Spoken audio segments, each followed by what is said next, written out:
बांग्लादेश की प्रधानमंत्री शेख हसीना को अपदस्थ करने के बाद से बांग्लादेश के हालात काफी बुरे हो गए हैं।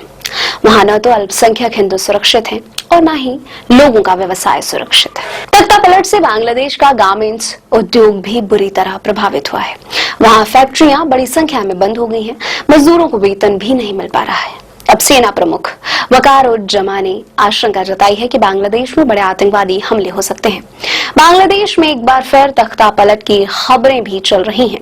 राजधानी ढाका में सेना के वरिष्ठ कमांडर से बातचीत के दौरान सेना प्रमुख जनरल वकार खुफिया जानकारी के हवाले से चेतावनी जारी की है कि अगले सप्ताह देश में आतंकवादी हमले हो सकते हैं।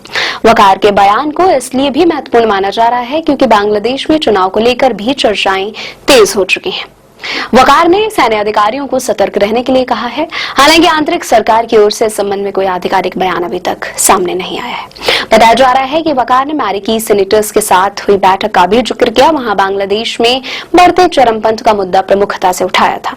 उन्होंने कहा कि हमें अपराधों पर बात करनी होगी, उन्हें रोकना होगा, हमें इस संबंध निर्णायक कदम उठाने होंगे। इस बीच यह भी खबरें चल रही हैं कि बांग्लादेश में एक बार फिर तख्ता पलट हो सकता है।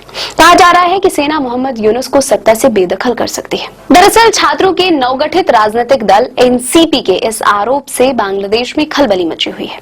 एनसीपी का कहना है कि सेना अपदस्थ प्रधानमंत्री शेख हसीना की पार्टी अवामी लीग की बहाली की योजना बना रही है। इसके विरोध में एनसीपी ने शनिवार को ढाका विश्वविद्यालय परिसर में विरोध रैलियां की तथा सैन्य समर्थित साजिश को किसी भी कीमत पर विफल करने की कसम खाई।